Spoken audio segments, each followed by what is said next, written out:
Hi Leo, this is Job. Welcome pa sa ating channel. By the way, Leo, this is your first half of the month of November from November 1 to 15, 2025. Gamitin ang reading na ito bilang gabay lamang. Kung naka-resonate kayo, comment down. Tandaan Leo, ito ay general reading. Kunin nyo lang po kung ano naka-resonate sa iyo. This is for you, Leo.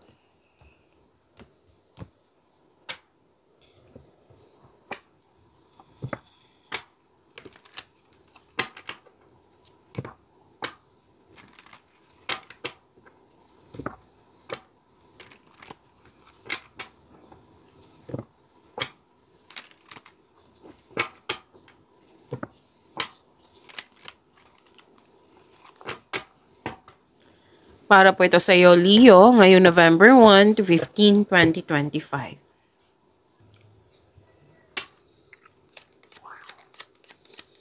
Maraming salamat po sa inyong patuloy na suporta, sa mga nag-donate, sa mga hindi nag-skip ng ads. Maraming salamat po. Sa mga hindi pa nag-subscribe, subscribe na po kayo at click bell notification para malaman nyo na may bago tayong video.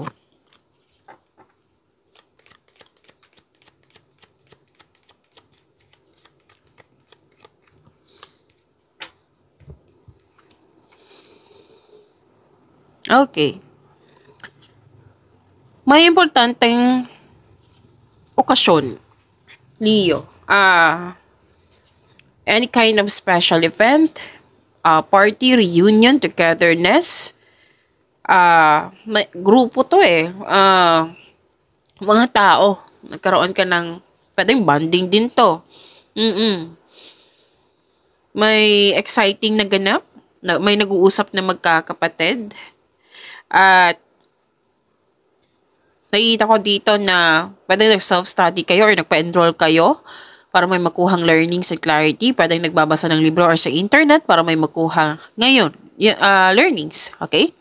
And may malalaman kayong sekreto. Tapos sabi ng yung card, huwag po daw kayong maniwala agad sa chismis. Alamin niyo muna kung totoo ba yan or hindi.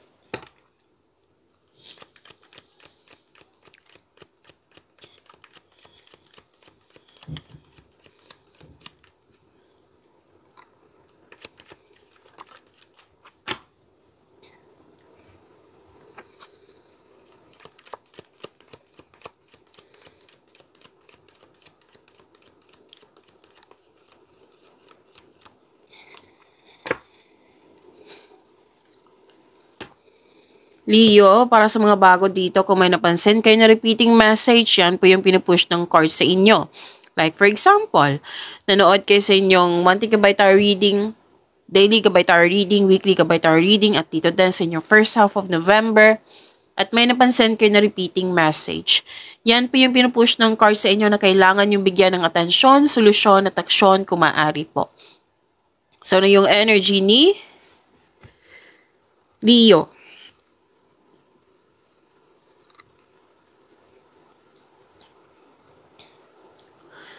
Malapit mo nang maabot yung goal mo sa buhay. This is harvest time eh. Malapit na or pwedeng nangyari na ngayon.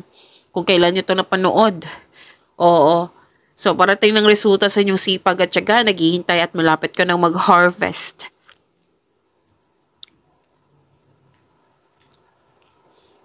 Good news to sa mga single po. May parating sa inyo na nakatadhana sa inyo.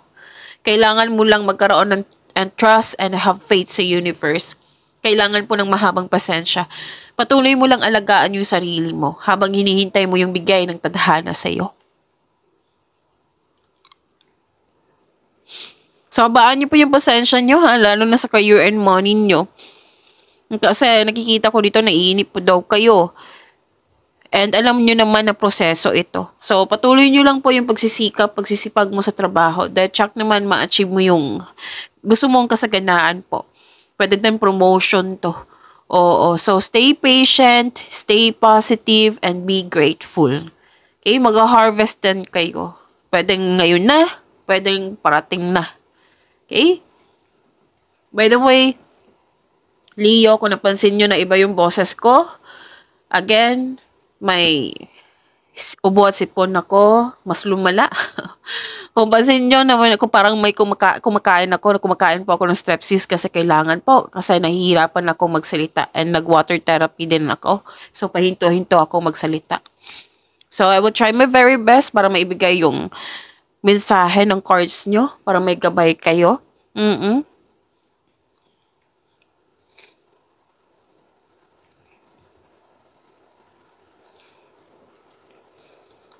May celebration, which is nag-clarify din dito. Yung naalala nyo yung sinabi ko na nag-celebrate. Kasi may tagumpay. Successful completion. This is your reaping rewards. Magkaroon ng accomplishment. May natapos, may na-achieve. This is a perfect situation. Maaring may parating na gantimpala or positibong resulta sa inyong mga ginagawa. So, this is, ang ganda. Ang ganda ng nakita ko dito, Leo. Baka may iniisip kayong Libra or iniisip kayo ng Libra. So, this reading is for Leo, ha? This reading is for Leo. So, natuwa ako sa nakita ko kasi nag-celebrate kayo. In-acknowledge mo yung na-receive niyong blessings. Oo. So, offer ng prayer.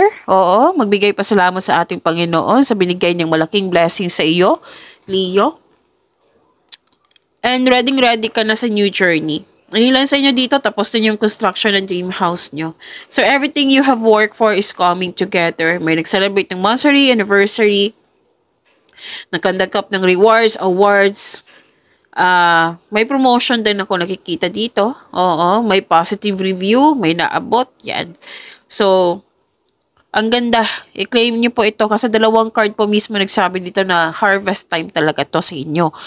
Ngayon, first half of November.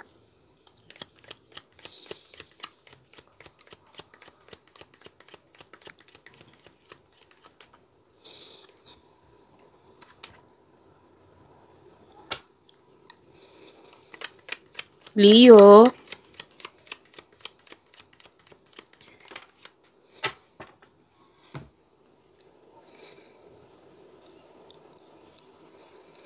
Sa career and money nyo po.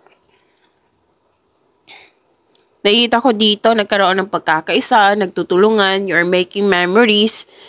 Pwedeng may tinutulungan ka or tinuturuan na bata. May nakita kasi ako dito. Pwede din customer, kliyente mo ito. Pwede din na very supportive yung family mo or co-workers na para mong family kasi andito tayo sa career and money mo. Nagbibigay silang mo ng motivation ng siyang dahilan na magkakaroon ka ng focus sa pag-achieve ng goal mo. Sa pagtipon-tipon pa rin to eh. Nag-clarify na naman, 3 card na mismo nagsabi dito.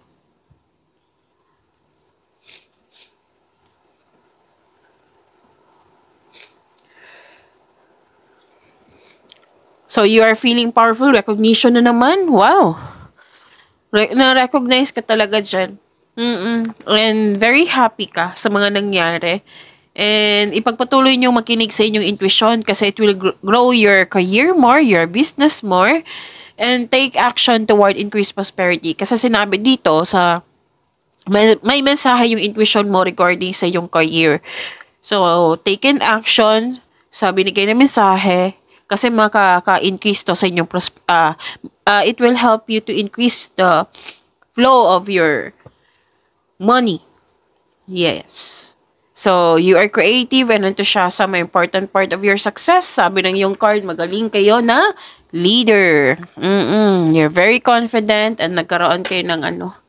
What I meant is, this is about personal growth also and improvement sa connection sa kapwa mo.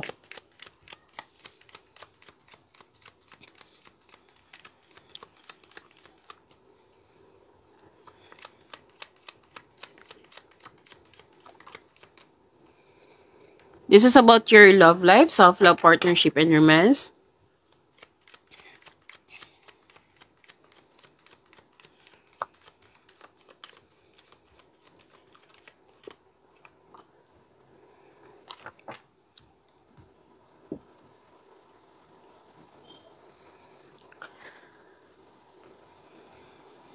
Okay. Ang lakas ng energy dito ng single parent Leo. Pwedeng pwedeng siya na kausap mo or pwede din bagong tao sa inyong buhay. Pwedeng kaibigan, magiging partner mo. Basta ang lakas ng energy. Mm-mm.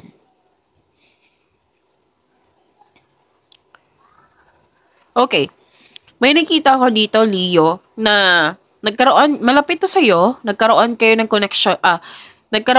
disconnection nito. Tapos ngayon, may balak siyang bumalik sa inyo para mag-reconnect sa iyo. Pwedeng ikaw to, pwedeng siya. Or di kaya, yun nga, gusto mo ng space dito, oh. Mm-mm. Kasi space is a sign of respect sa inyong sarili, sa kapwa mo, sa inyong connection. Mm-mm.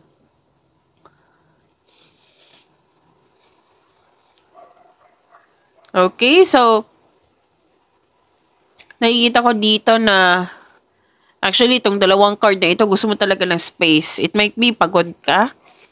Oo, it might be gusto mo lang space is, kasi may tao talaga na gusto ng space para makapag-isip at makapagpahinga. Okay, single ka man, marelasyon sa buhay mag-asawa. Pag-imanin niyo po yung blessings na binigay sa inyo. Leo, see you tomorrow. Maraming salamat.